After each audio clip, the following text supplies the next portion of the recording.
لا حول ولا قوة إلا بالله العلي العظيم. أعوذ بالله السميع العليم من الشيطان اللعين الرجيم. بسم الله الرحمن الرحيم. الحمد لله رب العالمين والصلاة والسلام على سيد الأنبياء والمرسلين سيدنا ومولانا بالقاسم محمد وآلہ الطیبین الطاہرین المعصومین المظلومین. استغفر اللہ الذی لا الہ الا هو الحی القیوم ذو الجلال والاکرام واسألہ ان یتوب علی توبۃ عبد ذلیل خاضع فقیر بائس مسکین مستکین مستجیر لا یملک لنفسہ نفعا ولا ضرا ولا موتا ولا حیاتا ولا نشورا. اما بعد فقد قال اللہ تبارک وتعالی فی کتابہ المجید والفرقان الحمید وقولہ الحق. بسم اللہ الرحمن الرحیم. من عمل صالحا من ذکر او انثی وهو مؤمن فلنحیینہ حیاتا طیبۃ وَلَنَجْزِيَنَّهُمْ أَجْرَهُمْ بِأَحْسَنِ مَا كَانُوا يَعْمَلُونَ. برادران ایمانی اور عزیزان محترم، قرآن مجید میں پروردگار عالم کی طرف سے یہ ارشاد ہو رہا ہے جو ہم لوگ جس موضوع کے اوپر گفتگو کر رہے ہیں کہ جو بھی عمل نیک انجام دے، من عمل صالحا من ذکر او انثی، چاہے وہ مرد ہو یا عورت، شرط اس کے ساتھ یہ لگی ہے کہ اس نیک عمل کرنے والے کے ساتھ کہ وہ ایماندار ہو، وہ مومن ہو. تو اللہ تعالیٰ یہ وعدہ کرتا ہے کہ فَلَنُحْيِيَنَّهُ حَيَاةً طَيِّبَةً، تو پھر ہم اسے پاکیزہ زندگی بسر کروائیں گے. وَلَنَجْزِيَنَّهُمْ، اور ہم ان کو ان کے اعمال کے بدلے میں جزا دیں گے. اجرہم، کیا اجر دیں گے؟ بِأَحْسَنِ مَا كَانُوا يَعْمَلُونَ. وَلَنَجْزِيَنَّهُمْ أَجْرَهُمْ بِأَحْسَنِ مَا كَانُوا يَعْمَلُونَ، یعنی ہم ان کا جو اجر دیں گے وہ ایسا اجر ہوگا جو ان کے عمل سے کہیں بڑھ کر کے ہوگا. قیامت کے اجر کا تذکرہ ہو رہا ہے.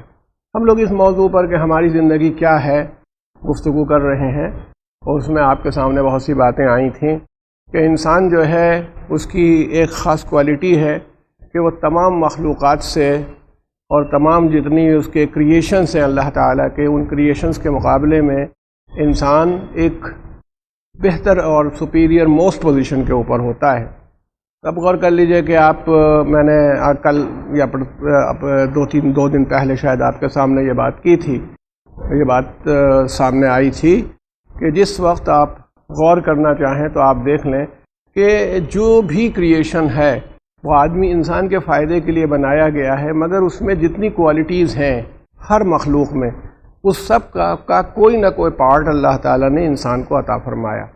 لیکن اس کے ساتھ ساتھ بھی آدمی کو بہت کچھ دیا، جو دوسروں کو نہیں دیا تھا وہ اس انسان کو دیا. اور پھر ایسی صورتحال میں کہ پھر کیا ہوا کہ خالی کام یہ نہیں دیا بلکہ اس کے ساتھ اس کو ایک چیز عطا فرمائی جو اس کی عقل ہے، اس کا ریزن ہے، اس کا انٹلیکٹ ہے، یہ عطا فرمایا. اس عقل کے عطا کرنے کا فائدہ یہ ہے کہ انسان تمام مخلوقات کے اوپر ایک فضیلت رکھتا ہے جو اور مخلوقات کو حاصل نہیں ہے. مگر میں نے کل شاید آپ کے سامنے عرض کیا تھا اور تمام ہو سکتا ہے آپ کے ذہنوں میں ہو کہ عقل کی ایک بڑی مصیبت یہ ہوتی ہے کہ وہ ہر وقت صحیح فیصلہ نہیں کر پاتی ہے. عقل اگر کوئی فیصلہ کرنا چاہتی ہے تو کبھی ایک سے ایک صاحبان عقل کو دیکھا، بہت اچھی عقل رکھنے والے، مگر کبھی کبھی ان کو دھوکہ ہو جاتا ہے اور وہ جیسا فیصلہ ہونا چاہیے ویسا نہیں کر پاتے ہیں. بہت مشہور سائنٹسٹ ہے، ہماری سائنس کی دنیا میں گزرا ہے، نیوٹن. اس کے لیے مشہور یہ ہے کہ جس لیبارٹری میں وہ کام کرتا تھا اور تجربے کیا کرتا تھا، اس تجربہ گاہ جو اس کی تھی، تو اس میں اس نے دروازے میں ایک سوراخ بنوا رکھا تھا، گول دائرہ ایسا کٹا ہوا تھا، کوئی اور نہیں آ سکتا تھا، مگر اس کو بلی ایک اس کی جو تھی وہ بہت محبوب تھی، تو بلی اس میں سے آ جائے اس لیے بنا رکھا تھا. اب اتفاق سے بلی نے 3 بچے دیے، تو اس کو یہ فکر ہوئی کہ جب بلی آئے گی تو بچوں کو کہاں چھوڑ دیں، تو بچوں کو بھی آنا چاہیے. اس لیے یہ کہ بلی آئے تو کیا کیا جائے، تو انہوں نے طے کیا، بڑھئی کو بلایا کارپینٹر کو اور کہا کہ اس میں 3 چھوٹے چھوٹے چھید بنا دو، اس کے اندر تم ایسا کرو کہ 3 چھوٹے چھید بناؤ۔ جب اس نے یہ طے کر لیا کہ بھئی ان 3 چھوٹے چھید بنا، تو بڑھئی نے پوچھا کہ کیوں؟ اب بتائیے کتنا بڑا سائنٹسٹ ہے نیوٹن، اتنا بڑا سائنٹسٹ ہے، اس نے کہا کہ یہ چھید جو ہے بڑا اس سے بلی آئے گی اور 3 چھوٹے چھید ان کے بچوں کے لیے۔ تو بڑھئی نے کہا کہ سر جس چھید سے بلی آئے گی، جس سوراخ سے بلی آئے گی، اسی سے اس کے بچے بھی آ جائیں گے۔ تو نیوٹن یہ کہنے لگا کہ تعجب ہے کہ میرا تو دماغ ہی اس پر نہیں گیا۔ اس کا مطلب ہے انسانی عقل جو ہوتی ہے اس کی ایک بڑی کمزوری اور مجبوری ہمارے سامنے یہ ہے کہ وہ عقل کبھی ہم کو صحیح فیصلے کی طرف لے جاتی ہے اور کبھی اس کا فیصلہ غلط ہو جاتا ہے۔ اسی لیے اللہ نے ایک سلسلہ ہدایت قائم کر رکھا ہے کہ ایسی عقل کا ہمیں پابند بنا دیا جائے، جیسے ہمارے انبیاء ہوتے ہیں اور تمام ان کی ایک سیریز ہوتی ہے، ان کی عقل دھوکہ نہیں کھاتی ہے کیونکہ وہ عقل گائیڈڈ ہوتی ہے اللہ کی طرف سے، اس کا ایک سلسلہ جڑا ہوتا ہے۔ امام معصوم کی عقل سے معاذ اللہ یہ امید نہیں ہے کہ وہ کسی وقت دھوکہ ہو جائے گا، اس لیے جیسا کہ امیر المومنین حضرت علی ابن ابی طالب علیہ السلام نے خود فرمایا ہے۔ کسی نے کہا تھا کہ آپ ہر سوال کا جواب اتنی آسانی سے کیسے دے دیتے ہیں؟ تو آپ نے اپنے ہاتھ کو اٹھایا اور پوچھا کئے انگلیاں ہیں؟ اس نے جواب دے دیا۔ کہا کیوں تم نے؟ کہا یہ میرے آبزرویشن میں تھی، مشاہدے میں تھی۔ آپ نے فرمایا اسی طرح ساری کائنات میرے آبزرویشن میں ہے، جتنی تمہارے سامنے یہ انگلیاں مشاہدے میں ہیں، میرے سامنے یہ کائنات میرے آبزرویشن اور مشاہدے میں ہوتی ہے، اس لیے میں جواب۔ تو ایک ہم پرفیکٹ عقل کے پابند بنائے گئے، لیکن ایک چیز جو شاید آج کی مجلس میں ہم لوگ جس موضوع کے اوپر چل رہے ہیں اس پر ذرا سا غور کریں تو اندازہ ہو کہ ایک خاص بات ہے جو ہمارے ساتھ جڑی ہوئی، انسان کے ساتھ عقل ہے اس کے پاس، لیکن اس کی عقل میں ایک کوالٹی یہ ہے کہ وہ جو علم اس کے پاس ہوتا ہے، جو نالج ہوتی ہے، اس کو امپروو کر دیتا ہے اپنی عقل کے استعمال سے۔ ماضی میں کیا تھا، ہمارے پاسٹ میں کیا تھا، فیوچر میں کیا ہے، کہاں سے کہاں چلا جائے گا۔ اب ماشاءاللہ آپ سب لوگ جو یہاں تشریف فرما ہے یا جہاں بھی سنتے ہیں مجلسوں کو، دیکھ رہے ہیں، اندازہ کریں کہ آج سے 100 سال پہلے کیسے مجلسیں ہوتی تھیں، آج سے 50 سال پہلے کیسے ہوتی تھیں۔ بعض اوقات میں آپ سے کہوں کہ آپ کو جیسے مان لیجیے غدیر خم کے واقعات میں آپ سنتے رہتے ہیں کہ رسول اللہ صلی اللہ علیہ وآلہ وسلم نے جو خطاب فرمایا تھا اس میں تقریباً 1.25 لاکھ کے قریب حاجی صاحبان موجود تھے جو تمام اصحاب تھے اور لوٹ رہے تھے، جس میں آپ نے اعلان فرمایا اللہ کے رسول نے کہ من کنت مولا ہو فہذا علی مولا، جس کا میں مولا ہوں یہ علی اس کا مولا ہے۔ یہ تو واقعہ ہے۔ یہ بتائیے ایک آدمی 1.25 لاکھ آدمیوں تک اپنی آواز کیسے پہنچائے؟ 1.25 لاکھ آدمیوں کو یہ بات سننا ہے اور یہ بات پہنچے گی، تو اس کا طریقہ کیا رکھا جاتا تھا؟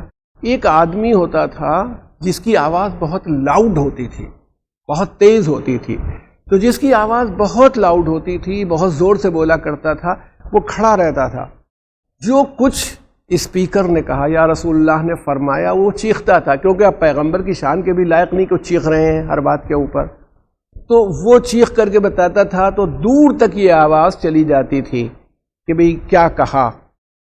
آج آپ دیکھیے کہ انسانی علم کی ترقی نے ایسے لاؤڈ اسپیکر بنا دیے ہیں کہ یہاں تقریر کی جاتی ہے اور میلوں دور تک جاتی ہے۔ یہ کیا ہے؟ جتنا علم آدمی کو ملا تھا اس نے اس علم کے اندر اضافہ کر کے اس کو آگے بڑھا دیا۔ یہ اس کی خاص کوالٹی ہے، اور ہم کہتے ہیں کہ اگر ہمارے بزرگ آج آ جائیں اور اس طرح موبائل دیکھ لیں اور یہ دیکھ لیں کہ یہاں سے بیٹھ کر کے ایک آدمی لندن میں ہے یا کسی 1000 میل دور پر بیٹھا ہوا ہے اور اس کی تصویریں ہم دیکھ رہے ہیں اور ویڈیو پر گفتگو ہو رہی ہے، تو وہ حیرت میں پڑ جائیں گے کہ یہ کیا ہو رہا ہے، معجزہ ہو گیا۔ اگرچہ امام علیہ السلام نے اس کی خبر دی، امام جعفر صادق علیہ السلام نے فرمایا کہ کیا ہوگا؟ ارشاد فرمایا ایک زمانہ ایسا آئے گا کہ مشرق میں بیٹھا ہوا آدمی جو پورب میں یعنی ایک سرے پر دنیا کے بیٹھا ہوا ہے، اور جو آدمی مغرب میں بیٹھا ہوا ہے دوسرے سرے پر بیٹھا ہوا ہے، یہ ایک دوسرے کو دیکھیں گے بھی اور ان کی آواز بھی سنیں گے۔ لیکن اس وقت کسی کی سمجھ میں نہیں آ سکتا تھا کہ یہ ڈیولپمنٹ، اور شاید 500 سال بعد اگر دنیا اسی طرح چلتی رہی اور ہم لوگ زمین کے نیچے پہنچ چکے ہوں گے، تو 500 سال بعد ترقی کی جو منزل ہوگی اس کا ہم کو اندازہ نہیں ہوگا کہ کیا کہاں تک لوگ پہنچ گئے ہیں اور کیا کر رہے ہیں. تو اس لیے میں آپ سے کہوں کہ یہ انسان کے علم کی کوالٹی یہ ہے جو میں نے آپ سے عرض کر چکا ہوں، یا میں آپ سے کہہ چکا ہوں کہ فرشتوں کے پاس بھی علم ہے. ایسا نہیں ہے کہ جبرائیل فرشتوں کے پاس بھی عقل ہے، لیکن وہ اپنے علم سے عقل کا استعمال کر کے کوئی اضافہ نہیں کر سکتے. اب میری بات کو آپ یوں نہ مان لیجئے، بتائیے نہ انہیں ضرورت ہے. جو فرشتہ رکوع میں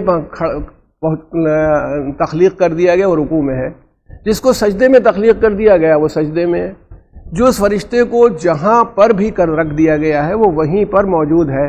تو میں آپ سے پوچھتا ہوں کہ انسانوں کو دیکھیے کہ آدمی جو کھو میں رہتا تھا، غار میں رہتا تھا، وہ ترقی کرتے کرتے کتنی اونچی عمارتوں میں رہتا ہے. اب دیکھیے اس کو فکر تھی. میں کبھی سوچتا ہوں کہ ایک زمانہ تھا ہر چیز کو محفوظ کرنا چاہتا ہے. یعنی کبھی یہ کانسیپٹ تھا، بڑی مشکلوں سے لوگ بچاتے تھے. اور ہمارے ہاں ایک زمان آپ تو دیکھتے رہتے ہیں، ہندوستان تو آم کے لیے بہت مشہور ہے. آم کو ٹھنڈا کرنے کے لیے اس کے اندر جھابیوں میں رکھ کر کے اس کو کنویں میں لٹکایا جاتا تھا، ٹھنڈا ہو جاتا تھا. مگر یہی آدمی فریج بناتا ہے، وہاں تک پہنچ جاتا ہے. ایک زمانے میں پنکھا بہت بڑی چیز تھی کہ فین ہے اسے ٹھنڈک ہو جائے. اب آج اے سی ہیں، اے سی میں پھر ترقی ہوئی کہ بھائی اے سی سینٹرل اے سی ہو، ایک جگہ لگا دیا جائے، ساری بلڈنگ جو ہے اس سے ٹھنڈی ہو جائے.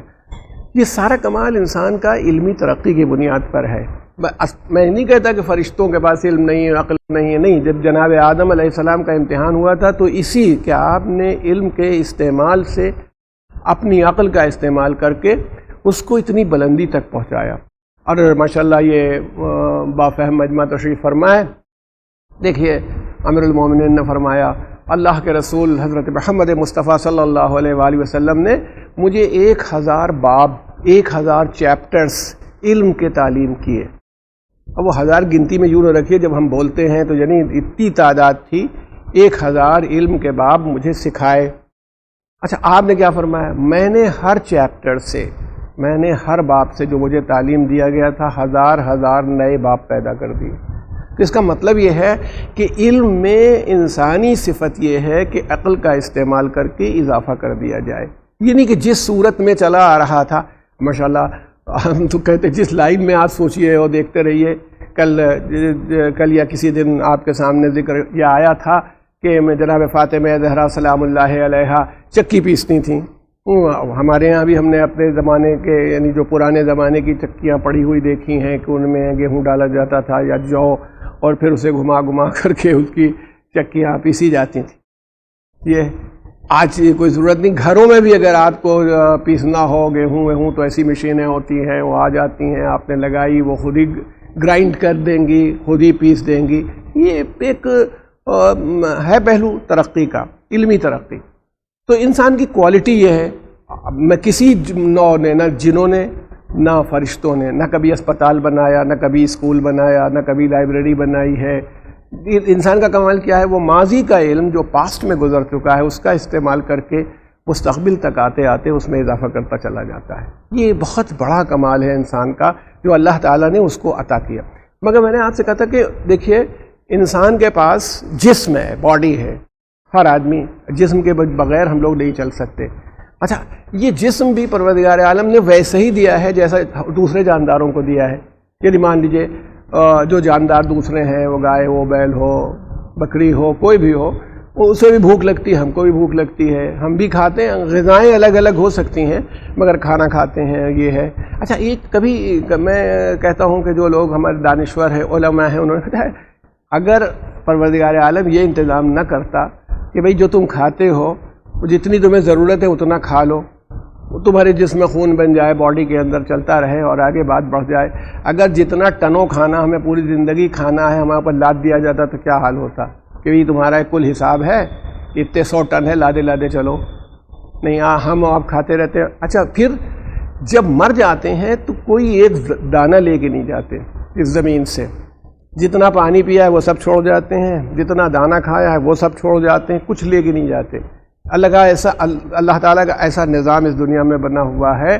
یہی پانی جو آپ پیتے ہیں حضرت آدم نے بھی پیا ہے، حضرت ابراہیم کے زمانے میں بھی یہی پانی تھا، رسول اللہ کے زمانے میں بھی یہی پانی تھا، ہم بھی پی رہے ہیں، ہمارے بعد والے بھی یہی پانی پی، آنے والے آ رہے ہیں، اللہ تعالیٰ کی سبیل لگی ہوئی ہے، سب پی رہے ہیں اور جا رہے ہیں، اور اس کا نظام جو ہے ہٹ نہیں رہا۔ یہ اس کی کار فرمائی ہے، یہ اس کی قدرت ہے کہ پورا نظام چلا جا رہا ہے۔ لیکن انسان نے کیوں ایسا ہوا؟ اس کے پاس تمنائیں تھیں، اس کے پاس آرزوئیں تھیں۔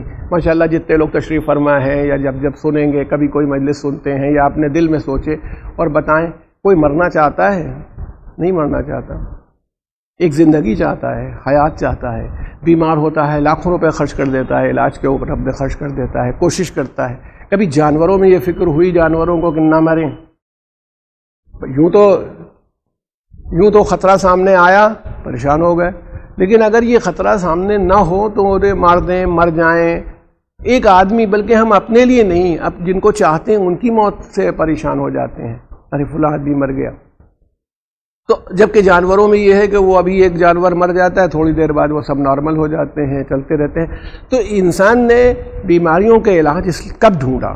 اگر آدمیوں کے بیماریوں کا علاج کیونکہ ان کے زندہ رہنے کی خواہش تھی، یہ انہوں نے کوشش کی، ڈاکٹرز ہوئے، اسپتال بنائے گئے، دوائیں کھوجی گئیں اور یہ کیا گیا۔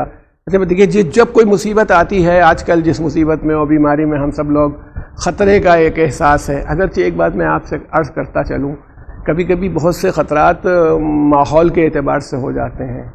جس بیماری سے لوگ بہت پریشان ہیں آج کے دور میں، اور ہم بھی پریشان ہیں، آپ بھی، اور یہ بھی ہم کہتے بھی ہیں کہ آپ کو بھی احتیاط کرنی چاہیے، ہمیں بھی، سب کو احتیاط کرنی چاہیے، کیونکہ اللہ کا حکم یہ ہے کہ خطرے میں اور تہلکے میں اپنے کو نہیں ڈالو۔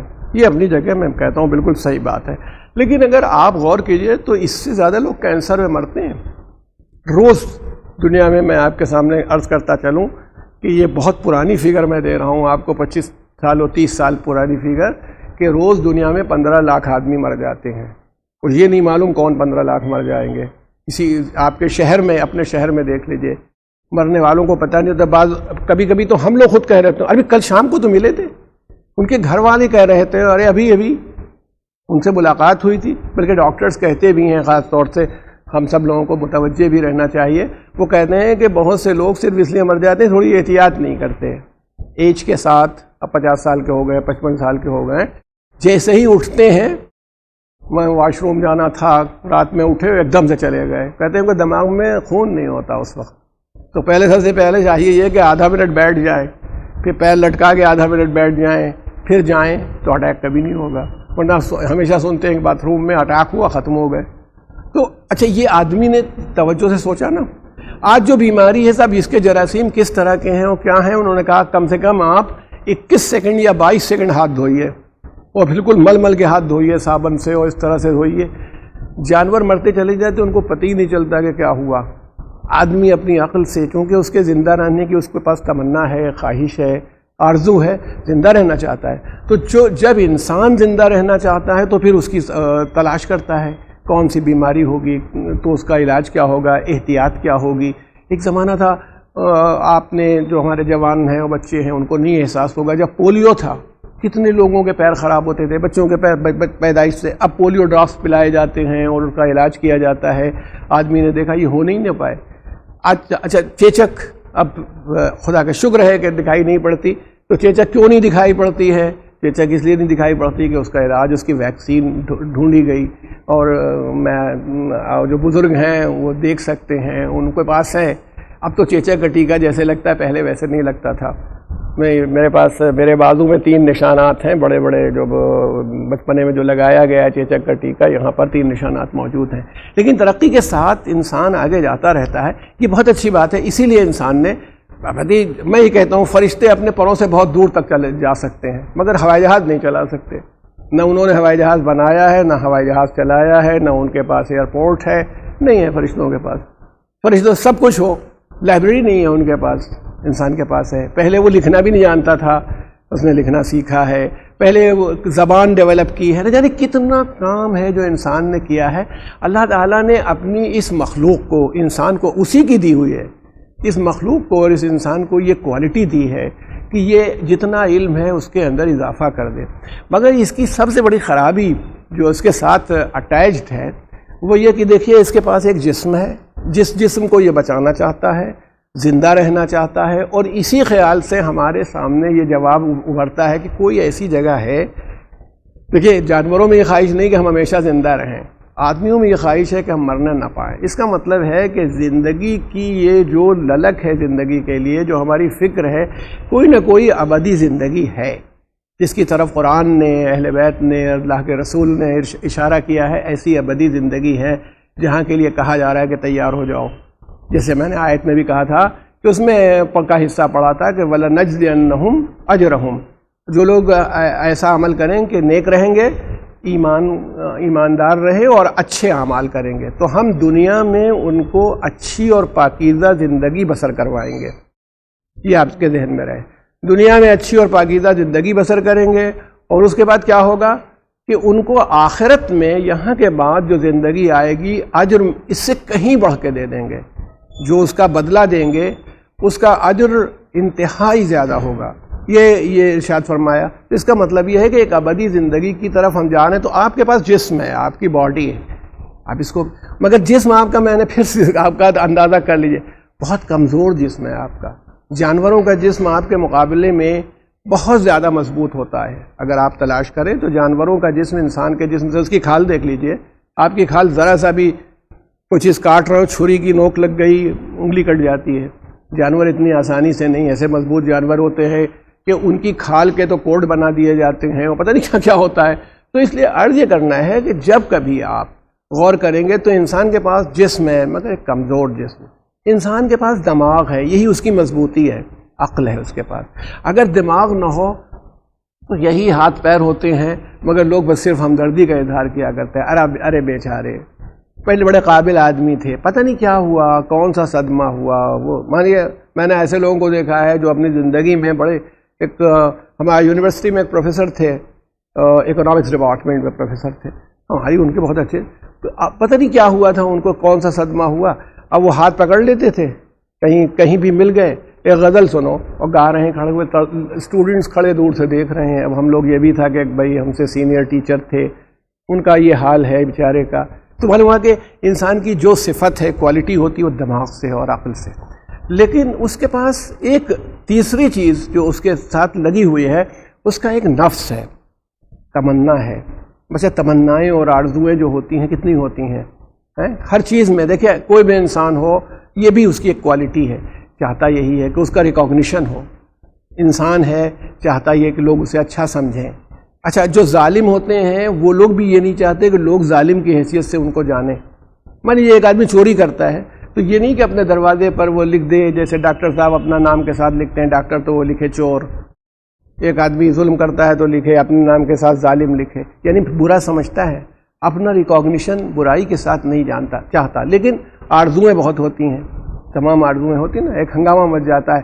ابھی اگر بڑا مجمع ہو، ماشاء اللہ آپ تو بڑا تجربہ رکھتے ہیں بڑے مجموعوں کا، اور تبرک تقسیم ہو رہا ہو تو دیکھیے انسانوں کی آرزویں کہ اس وقت کیا حال ہونے لگتا ہے. وہی آدمی جو بالکل بیٹھے ہوئے تھے، اتنے ڈسپلن تھے مجلس سننے میں، تبرک کی تقسیم کے موقع پر ڈسپلن ختم ہونے لگتی ہے، کیونکہ انسان کا وہ جو سیلف ہے جسے نفس کہتے ہیں. اب دیکھیے میں کہتا ہوں معمولی آدمیوں کی بات نہیں کرتا ہوں میں. جناب یوسف علیہ السلام پیغمبر تھے، جب قید سے چھوٹے لائے گئے، بادشاہ جو تھا فرعون اس کے سامنے لائے گئے، تو انہوں نے اپنی بے گناہی ثابت کر دی. جب جناب یوسف علیہ السلام کی بے گناہی ثابت ہو گئی اور مصر کی عورتوں نے بات قبول کر لی کہ غلطی ہماری تھی، تو جناب یوسف نے جو بات کہی ہے وہ 13واں پارہ جو قرآن مجید کا ہے، ماشاءاللہ آپ لوگ تلاوت کرتے رہتے ہیں، یہیں سے شروع ہوتا ہے کہ وما ابرئ نفسی ان النفس لامارۃ بالسوء الا ما رحم ربی. میں اپنے نفس کو برائی سے بری نہیں بتاتا. وما کیوں نہیں برائی؟ کہ وہ کہتے ہیں نفس کا تو کام ہی ہے کہ انسان کو برائی کی طرف ابھارے. کبھی اس میں یہ نہیں ہے کہ وہ یہ نہیں کہتا کہ تم کیوں نہیں ابھارے، وہ تو اس کا کام ہے کہ نفس جو ہے انسان کا، جسے سیلف ہم کہیں، جو ہمارا اندر موجود ہے. دیکھیے بہت سی غلط کام جب ہم کرنے لگتے ہیں تو وہ خود ایک الارم بجنے لگتا ہے، وہ ہونے لگتا ہے، الارم بجنے لگتا ہے. دھیرے اب وہ غلطی کو بار بار آدمی کرے گا تو الارم خراب ہو جاتا ہے. ورنہ یہ کہ ادھر انسان نے جھوٹ بولنے کی طرف قدم بڑھایا اور ادھر سے اندر سے وہ آواز اسی کو دینے لگتا ہے بات صحیح نہیں ہے. کسی کے اوپر کوئی الزام لگانا چاہا تو وہ منع کرتا ہے غلط ہو رہا ہے. کسی کو دھوکہ دینا. یہ تو نہیں ہوتا کہ جو مسجد سے چپلیں اٹھا کے لے جاتے ہیں ان کو کوئی تکلیف، وہ الارم نہیں ملتا، وہ الارم مل جاتا ہے، فوراً مل جاتا ہے کہ تم کیا کر رہے ہو. تو اس کا مطلب ہے نفس جو ہے جس کو اس کا تو کام ہے برائی کی طرف ابھارے. اب جناب یوسف فرماتے ہیں الا ما رحم ربی، سوائے اس کے کہ جس کے اوپر میرے رب کا کرم ہو جائے، میرا رب، میرا خدا جس پر اپنا رحم کر دے، اسی. انا ربی غفور الرحیم، بے شک میرا رب غفور بھی ہے، مغفرت کرنے والا بھی ہے، اور رحیم بھی ہے، رحم کرنے والا بھی ہے.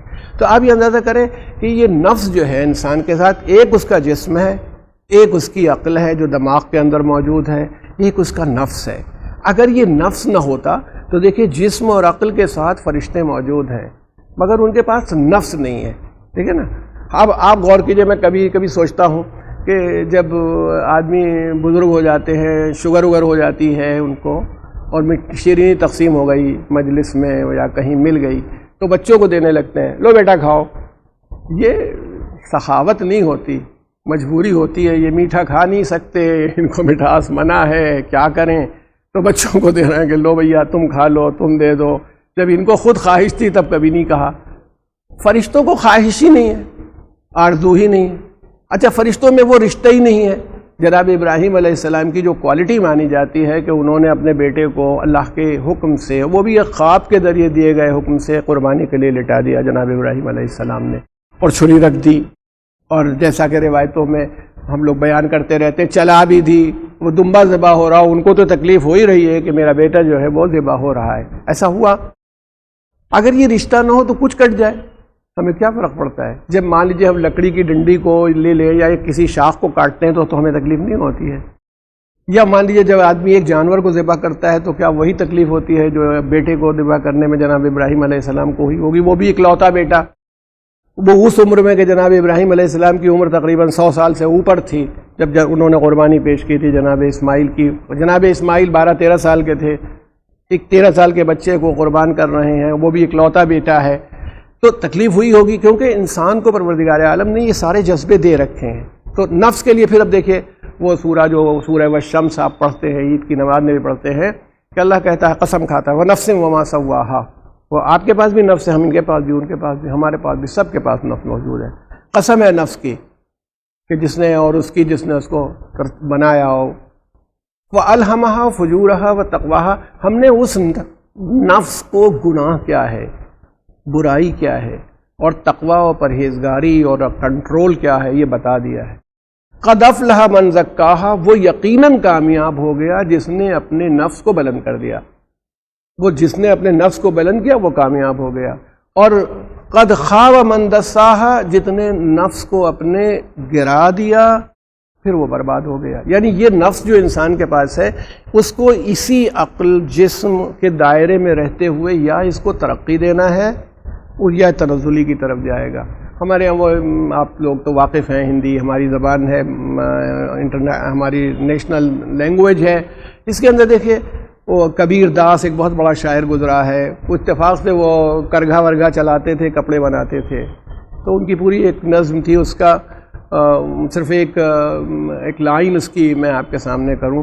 اس میں انہوں نے کہا کہ یہ زندگی جو ہمارا جسم ہے وہ ایک چادر کی طرح سے ہے، بیان کیا ہے، اور چادر میں تانا بانا ہوتا ہے. تو یہ تانا بانا جو تھا اس نے دیا تھا، تانا بانے جو چادر جو ہم کو دی تھی، اس کو لوگ خراب کر دیتے ہیں، اوڑھنے والے گندا کر کے پھینک دیتے ہیں. یعنی اللہ کی دی ہوئی چادر کو اس طرح نہیں رکھتے جیسے رکھنا چاہیے. میری تعریف یہ ہے، اپنی تعریف کبیر داس نے کی ہے کہ میں نے جیسے چادر اوڑھی تھی ویسی ہی رکھ دی. جیسی مجھے چادر دی گئی تھی بغیر گندا کیے ہوئے میں نے ویسی کی ویسی ہی چادر رکھ دی. لیکن جو قرآن نے فلسفہ دیا ہے وہ یہ نہیں کہ چادر ویسی ہی رکھ دو. یہ کہا ہے کہ قد افلح من زکاہا، جس نے اپنے نفس کو پاکیزہ بنا دیا، بلندی پر لے گیا. نفس تو ہم نے سب کو تقریباً شروع میں ایک جیسے ہی دیا تھا، مگر سلمان کا کمال تھا کہ وہ درجہ ایمان میں 10 درجے پہ چلے گئے.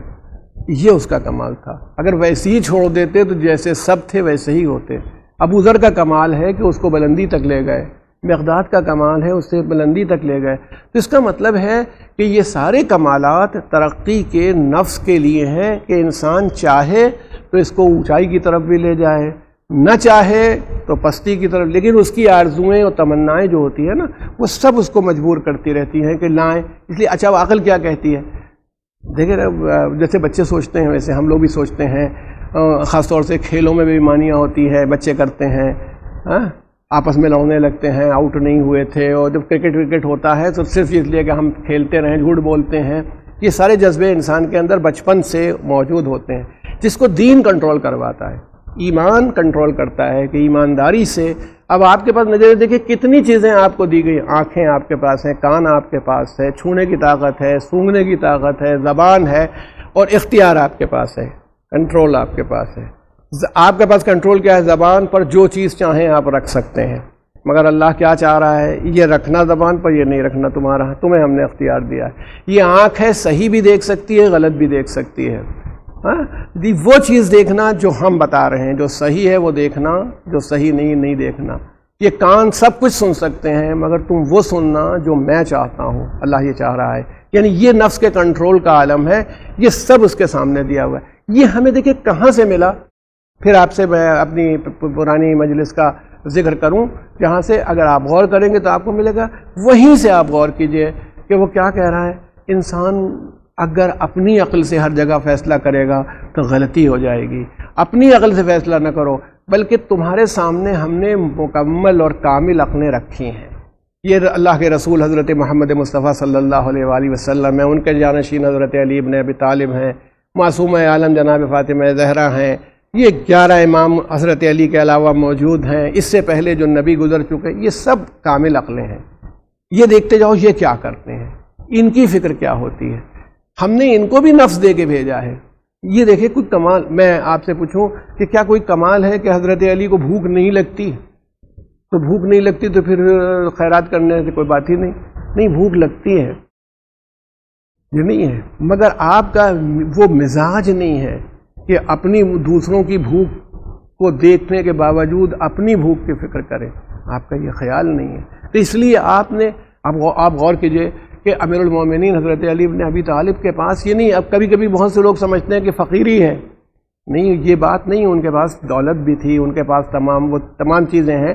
لیکن اگر جب آپ تلاش کریں اور جب اس منزل پر آئیں، آپ کو خود اندازہ ہونے لگے گا کہ مولا نے کیسے کیسے لوگوں کی مدد فرمائی نفس موجود ہونے کے باوجود.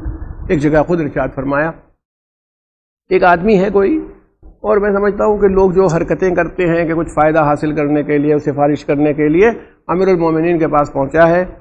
اس نے شہد میں، اب اس زمانے میں کوئی بہت خاص حلوہ ہوتا ہوگا، شہد میں بنا ہوا حلوہ لے کے آیا.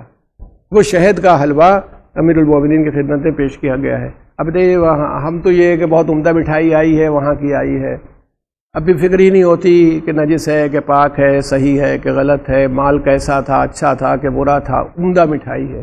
امیر المومنین فرماتے ہیں عجیب بات کہی کہ مجھے ایسا لگا، آپ نہج البلاغہ میں دیکھ لیجئے گا، جیسے یہ سانپ کی قے میں گوندھ کے بنایا گیا. مجھے اتنی نفرت ہوئی. وہ حلوہ لایا ہے، اور وہ حلوہ دیکھیے، کوئی کسی آدمی کو خاص طور سے اتھارٹیز کے سامنے کوئی چیز لائی جاتی ہے تو وہ رشوت ہی کی ہوتی ہے، کوئی اسے فائدہ حاصل کرنا مقصود ہوتا ہے.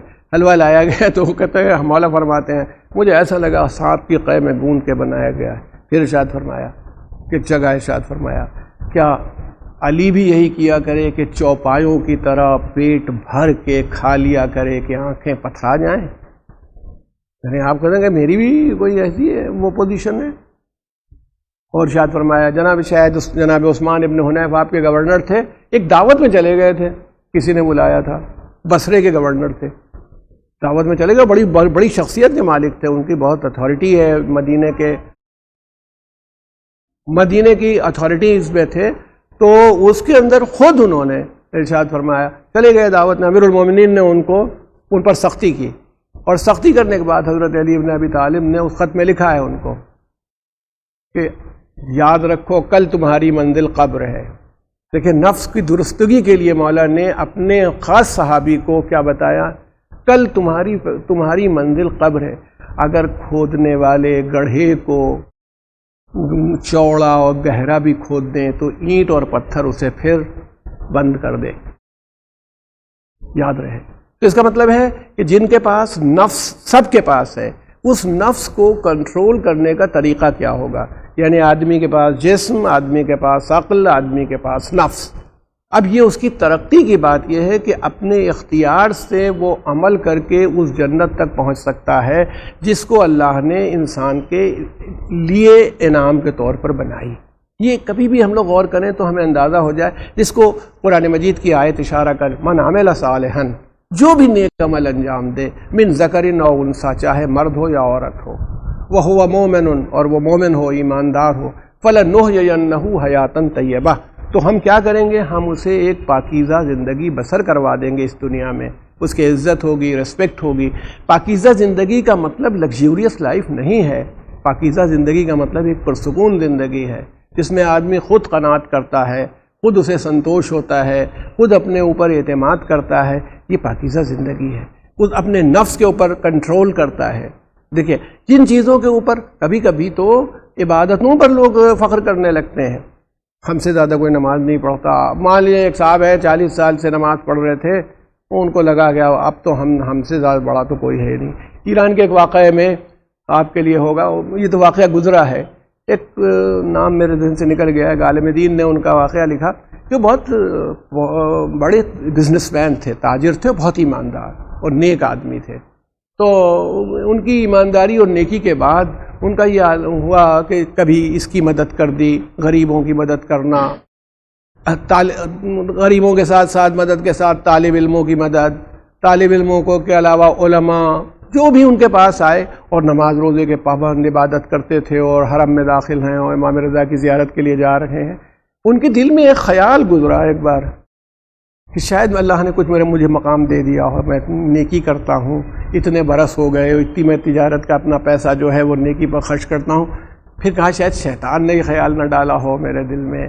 اب کبھی یہ تھے تو جب امام علی رضا علیہ السلام کی زیارت کے لیے آئے حرم میں اور مشہد مقدس میں، تو ان کے دل میں خواہش تھی، مولا سے توسل کیا، کہنے لگے کہ مولا میں نکلوں تو مجھے اشارہ مل جائے کہ کیا کوئی مجھے مقام مل گیا ہے، میں کسی منزل پر آ گیا ہوں، اور نہیں تو وہ اشارہ مل جائے کہ میں خود سمجھ جاؤں. تو وہ اپنی بھائی کی بیوی کے ساتھ آئے تھے، وہ زنانے حصے میں گئی تھیں وہاں حرم میں امام رضا کے یہاں. جو لوگ زیارت کے لیے گئے دیکھا ہوگا کہ ایک عورتوں کا سیکشن ہے، ادھر سے خواتین آتی ہیں، ادھر سے مرد جاتے ہیں.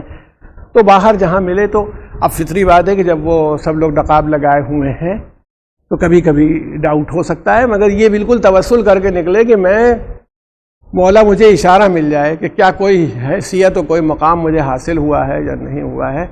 تو جیسے ہی یہ باہر نکلے ان کو دھوکہ ہو گیا، یعنی جو ان کی بھاوش تھیں وہ نہیں تھیں، یہ کسی دوسرے کو سمجھے اور انہوں نے انہیں مخاطب کیا. تو وہ ایرانی خاتون تھیں، ابھی ایرانی تھے. دیکھا تو اس نے کہا ان سے، ایک دم سے جب انہوں نے مخاطب کیا تو اس خاتون کو غصہ آیا. اس نے کہا تم میرے گدھے ہو. کہ یہ مولا سے توسل کر کے آئے تھے کہ مجھے میری حیثیت معلوم ہو جائے کہ میری حیثیت کیا ہے اللہ کی نگاہ میں. کہا تم میرے گدھے ہو. تو کہہ رہے تھے کہ یہ بہت مومن آدمی تھا، اس میں ایماندار. اتنا ہنسے یہ کہ اچھا مجھے میری حقیقت معلوم ہوئی کہ مولا نے بتا دیا یہ تمہاری احمقانہ سوچ ہے اور فکر ہے، اتنے پڑھے ہو. جب یہ ہنسنے لگے تو اس کو اور غصہ آیا. اس نے کہا کہ تم گدھے ہو، تم واقعی گدھے ہو، یہ کہا. تو انہوں نے اس واقعے میں لکھا غالب دین نے کہ وہ مومن کہتے تھے کہ مجھے میرے مولا نے میری حقیقت بتا دی کہ بھئی کہ یہ جو تمہارے دماغ میں خیال اٹھ رہا ہے. اسی لیے دیکھیے یہ بہت بڑا ہے. کبھی کبھی عبادت گزار بندے جو اللہ کے ہوتے ہیں ان کے ساتھ بھی خطرہ رہتا ہے. مثلا میں 40 سال سے وہاں جاتا ہوں اور میں نے میں تو ہر سال زیارت امام کے لیے جاتا ہوں، اور میں ہر سال میں 2 مرتبہ امام کی، اور میں نے 10 حج کیے ہیں، اور میں نے 20 حج کیے ہیں. یہ خیال آتا ہے. دیکھیں امام زین العابدین علیہ الصلوۃ والسلام، ان کی دعائیں بہت مشہور دعا ہے، دعائے مکارم الاخلاق. اس میں ارشاد فرماتے ہیں واسمنی من الفخر، یا اللہ مجھے فخر کرنے سے بچا لے. بہت خطرہ ہوتا ہے نا، بوسٹنگ، پرشنسا جسے ہم لوگ کہتے ہیں کہ میرے باپ وہ تھے، وہ میرے دادا کی تو یہ حیثیت تھی، اور میں تو جب ہمارے یہاں مجلس ہوتی تھی. ایک خاتون تھیں مرحومہ ہو گئیں، اللہ تعالیٰ انہیں غریق رحمت کرے. حالات خراب ہو گئے تھے تو اپنے پرانے قصے سنایا کرتی تھیں کہ ہمارے یہاں تو شادی ہوتی تھی تو جو گھی ہوتا تھا وہ دیسی گھی، وہ نالیوں میں جم جاتا تھا، تو غریب لوگ آ کر کے اس سے کھرچ کے لے جاتے تھے، سیروں گھی جو کھانے سے نکلا ہے وہ بچا ہے وہ لے کے جاتے تھے۔ اب آپ یہ بتائیے، یعنی انسان اپنے پاس کچھ نہیں پاتا تو پیچھے جاتا ہے۔ امام فرماتے ہیں مجھے فخر کرنے سے میں بچ جاؤں، واصمنی من الفخر، میں فخر کرنے سے بچ، کیونکہ یہ نفس کی آویزش ہے۔ یہ آدمی سماج کے کام نہیں آ سکتا، یہ اپنے کام بھی نہیں آ سکتا۔ اچھا دیکھیے، کبھی کبھی ہوتا ہے کہ آپ کی لوگ عزت کرنے لگتے ہیں، آپ کا خیال کرتے ہیں، جس ٹریڈ میں ہیں، جس بزنس میں ہیں، جس جگہ پر ہیں، وہاں پر لوگ خیال کرنے لگتے ہیں۔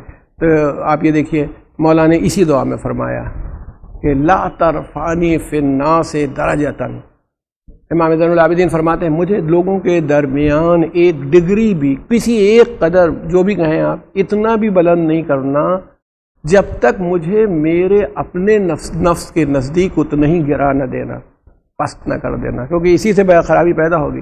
لا ترفعنی فی الناس درجۃ الا حطتنی عند نفسی مثلہا، مجھے نہیں بلند کرنا جب تک مجھے میرے نفس کے نزدیک اتنا ہی پست نہ کر دینا۔ اس کا مطلب ہے یہ سب نفس کی خرابیاں موجود ہیں، عقل کے ساتھ ہمارے سامنے نفس کی یہ خرابی موجود رہے گی، اس لیے اس کے کنٹرول کرنے کا طریقہ کیا ہوگا؟ اس کے کنٹرول کرنے کا طریقہ یہی ہوگا کہ جو ماسٹر ریزن ہے، جو معصوم کی عقل ہے، اس کی پابندی کی جائے، جو قرآن کے احکام ہیں ان کو دیکھا جائے، اپنا جائزہ ہمیشہ لیا جائے، تبھی انسان پاکیزہ زندگی تک پہنچ سکتا ہے۔ اگر اس کے پاس یہ جذبہ نہیں ہوگا تو کبھی اس پاکیزہ زندگی تک نہیں پہنچ سکے گا۔ یہ اسی کا کمال ہوتا ہے کہ انسان اپنے نفس کو نہیں، دوسرے کی پریشانی کو دیکھنے لگتا ہے۔ آپ امیر المومنین کی اپنی غذا دیکھ لیجئے، جن غلاموں کو وہ کھانا کھلاتے تھے ان کی غذا دیکھ لیجئے، آپ امیر المومنین کا اپنا لباس دیکھ لیجئے، ان کے غلاموں کا لباس دیکھ لیجئے کیسا تھا۔ آج بتائیے، ہم سب لوگ چاہتے ہیں، ہم کہتے ہیں بھائی ہم مولا کے غلام ہیں، ہمیں معلوم ہے کہ وہ غلاموں کی کتنی قدر کرتے ہیں، ان کے ساتھ کیا ہوتا ہے، نفس پر ان کا کتنا کنٹرول ہوتا ہے۔ امام زین العابدین علیہ الصلوۃ والسلام کا ہم نے تذکرہ آپ کے سامنے کیا، اور میں کہتا ہوں کہ آپ خود غور کیجئے کہ ان کا دسترخوان تھا، بہت سے لوگ بیٹھے ہوئے کھانا کھا رہے ہیں، کنیز جو تھی، میں نے آپ سے بھی کل میڈن سلیو ہوتی تھی، وہ نوکرانی نہیں ہے، وہ اپنا حجاب جیسا طریقہ تھا، اس میں آئی اور اس کے ہاتھ میں ایک بڑا سا کاسا تھا جس کے اندر سالن بھرا ہوگا، شوربہ ہوگا، کچھ ہوگا، وہ اس کے ہاتھ سے چھوٹ گیا۔ کس جگہ؟ امام زین العابدین علیہ الصلوۃ والسلام کے سر پر وہ کاسا گر گیا، اور سارا شوربہ اس کا آپ کے، ہم یہ کہہ رہے ہیں، میں کبھی کبھی سوچتا ہوں کہ اگر بیٹا اپنے باپ کے اوپر گرا دے تو باپ قابو میں نہیں رہ سکتا، اتنے لوگ بیٹھے ہوئے ہوں، امام زین العابدین جیسی شخصیت ہو، اس کے ہاتھ سے چھوٹ گیا اور سارا وہ سب سالن جتنا تھا، شوربہ جو تھا، وہ آپ کے ریش مبارک پر آ گیا، چہرے پر آپ نے خالی اس کو دیکھا۔ اس نے قرآن مجید کی، اب تو اسی گھر کی کنیز تھی، تعلیم یافتہ، اس نے پڑھا، کہا قرآن کی آیت پڑھی، والکاظمین الغیظ۔ صفت کیا ہے مومنین کی اور ان لوگوں کی جو اللہ کے نیک بندے ہیں کہ وہ غصے کو تھام لیتے ہیں۔ آپ نے کہا میں نے اپنے غصے کو روک لیا۔ اس نے پھر کہا والعافین عن الناس، اور انسانوں کو معاف کر دیتے ہیں۔ آپ نے فرمایا میں نے معاف کر دیا۔ اس نے آیت کا آخری ٹکڑا پڑھا، واللہ یحب المحسنین، اللہ نیکی کرنے والوں کو دوست رکھتا ہے۔ کہا میں نے تجھے آزاد کر دیا، جا۔ دیکھیں نا کہ جہاں پر انسان کا نفس اس طرح سے آ سکتا تھا کہ بے قابو ہو جاتا، وہاں پر آپ نے، میں اب آخر کلام میں دامن وقت میں گنجائش نہیں باقی بچی ہے، ورنہ اس سے بات طولانی ہوتی، آپ کے سامنے کہوں، جب آپ امام حسین علیہ الصلوۃ والسلام کی ذات بابرکت کو دیکھتے ہیں تو آپ کو یہی کیفیت ملتی ہے۔ وہ بھی پرفیکٹ ریزن ہے، وہ بھی ایک کامل عقل ہے جسے پروردگار عالم نے اتارا ہے انسانوں کی ہدایت کے لیے۔ اب بتائیے، ایک امام ہے جو چلا جا رہا ہے، سفر پر ہے، اس کے ساتھ بچے ہیں، اس کے ساتھ عورتیں ہیں، اس کے ساتھ پورا قافلہ ہے۔ عرب میں دور دور پانی نہیں ملتا، یہاں سے یہ مولا پانی بھر کے اور اپنے ساتھ لے کے چلے ہوں گے، اسٹور کر کے چلے جائیں۔ سامنے سے آنے والے لوگ جو ہیں وہ دوست نہیں ہیں، وہ یزید اور ابن زیاد کا لشکر ہے جو امام کی گرفتاری کے لیے آ رہا ہے۔ اب یہ بتائیے ہمیں کہ یہ سب لوگ آ رہے ہیں اور اتنے پیاسے ہیں کہ گھوڑوں کی زبانیں منہ سے باہر نکلی ہیں، انسانوں کی زبانیں منہ سے باہر نکلی ہوئی ہیں، یہ افراد آ رہے ہیں۔ آپ مجھے بتائیے کیا کرنا چاہیے؟ میں تو کبھی کبھی یہ سوچتا ہوں، میں نے کسی نے مجھے اپنا ایکسپیرینس بتایا تھا کہ ایک مرتبہ ٹرین راستے میں خراب ہو گئی تھی کمپارٹمنٹ میں، وہ تو کہہ رہے تھے کہ کئی گھنٹے جنگل میں کھڑی رہی، تو ان کے پاس شاید آدھا بوتل پانی تھا جیسے لوگ لے کے چلتے ہیں، اور بچے رو رہے تھے پانی، کہ میری ہمت نہیں پڑی اس خیال سے کہ پتہ نہیں کتنی دیر رکی رہے، تو میرے پاس تو اتنا ہی پانی ہے۔ آپ دیکھیے کبھی کبھی پانی، موٹر پمپ خراب ہو جاتے ہیں کہ اس کالونی میں پانی نہیں آ رہا، اگر کسی کے پاس 2 3 4 بالٹی پانی ہوتا ہے اور پڑوسی کو ضرورت پڑ جائے تو جھوٹ بولنے لگتا ہے، نہیں ہمارے پاس تو ہے ہی نہیں، وہاں پہ ختم ہو گیا ہے، کہ پتہ نہیں کیا ہمارے سامنے حالات پیدا ہو جائیں۔ یہ ہمارے نفس کی کمزوری ہے جو ہمیں برائی کی طرف۔ امام حسین علیہ الصلوۃ والسلام کے ساتھیوں نے آپ کی اور آپ کے بچوں اور آپ کی عورتوں کی محبت میں ارشاد فرمایا، ان کا خیال کر کے کہ یہ سب ہے، کہ مولا یہاں دور دور تک پانی کا پتہ نہیں ہے۔ اچھا پھر میں آپ سے کہتا ہوں، آپ غور کیجئے، وہ کہتے ہیں ہمیں پانی دے دو، تو بھائی یہ فاطمہ زہرا کے لال تھے، کوئی مانگے اور نہ دیں، یہ کیسے ممکن ہے؟ یہ علی مرتضیٰ کے فرزند ہیں، کوئی سوال کرے اور یہ رد کر دے، یہ نہیں ممکن ہے۔ وہ تو اس قابل ہی نہیں تھے کہ پانی مانگتے، دوڑتے ہوئے آ رہے تھے، ان کی زبانیں منہ سے نکلی ہوئی تھیں، اور وہ اچھا آپ بتائیے، کم سے کم 300 آدمی، زیادہ سے زیادہ 1000 بھی ہو سکتے ہیں، 300 آدمی ان کے گھوڑے، 1000 آدمی اور ان کے گھوڑے، جو بھی تعداد آپ مان لیں، اتنے لوگ آ رہے ہیں۔ اچھا آپ پانی پلانے کے لیے وہ کوئی سبیل کا انتظام کر کے نہیں چلے تھے؟ یہ لوگ عالم یہ تھا، میں آپ سے کہوں بتایا، جو مورخین نے لکھا ہے کہ پانی کا یہ عالم تھا کہ وہ مشکیزوں سے پلایا جا رہا تھا۔ فطری بات ہے، جب کوئی سبیل لگاتا ہے آپ جیسے کرتے ہیں تو اس کے لیے پہلے سے باقاعدہ انتظام ہوتا ہے۔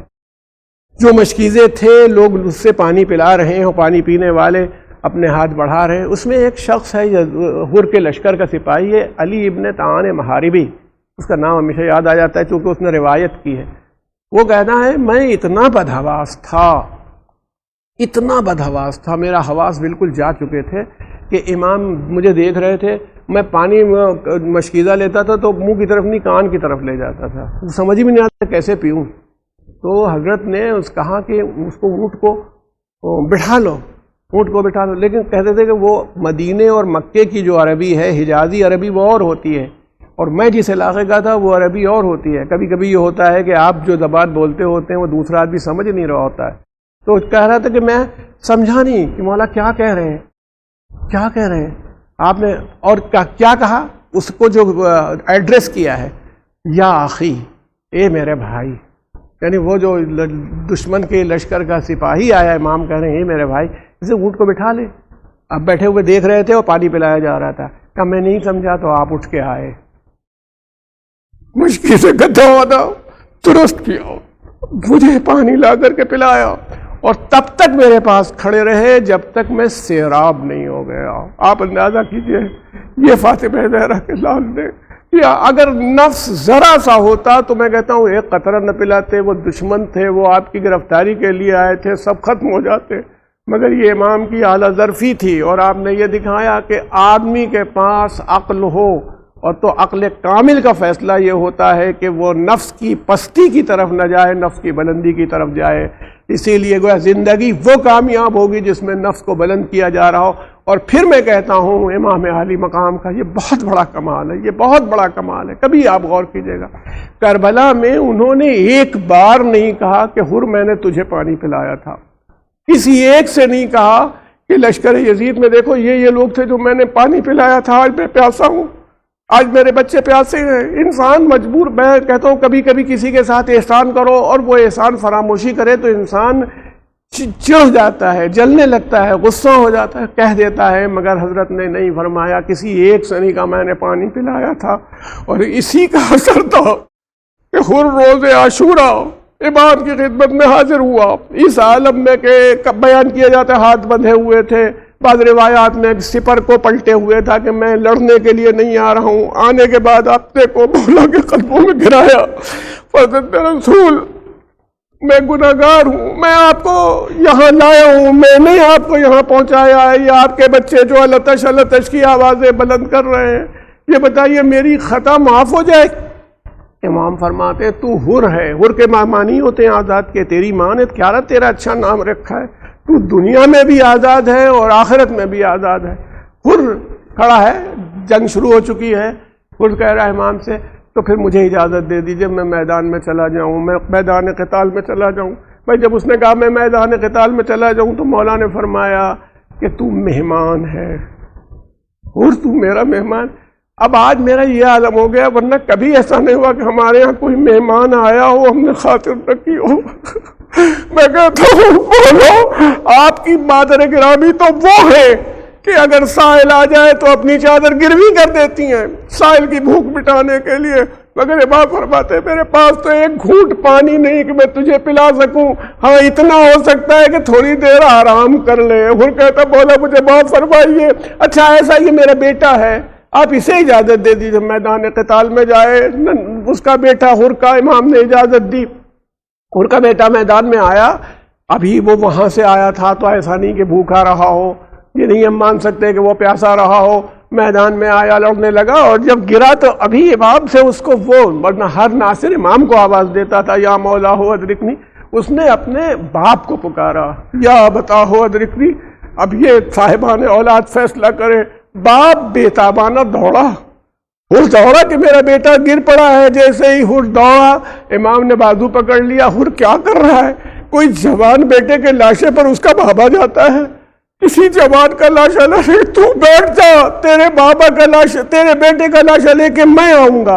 امام خود میدان قتال میں گئے، حر کے بیٹے کے لاشے کو، ابھی قوت کا یہ عالم بیان کیا جاتا ہے کہ آپ گھوڑے سے اترے نہیں بلکہ ہاتھ نیچے رکھ کر کے آپ نے حر کے بیٹے کے لاشے کو اٹھا کے گھوڑے پر رکھا اور اس کے بعد لاشا لے کے آئے۔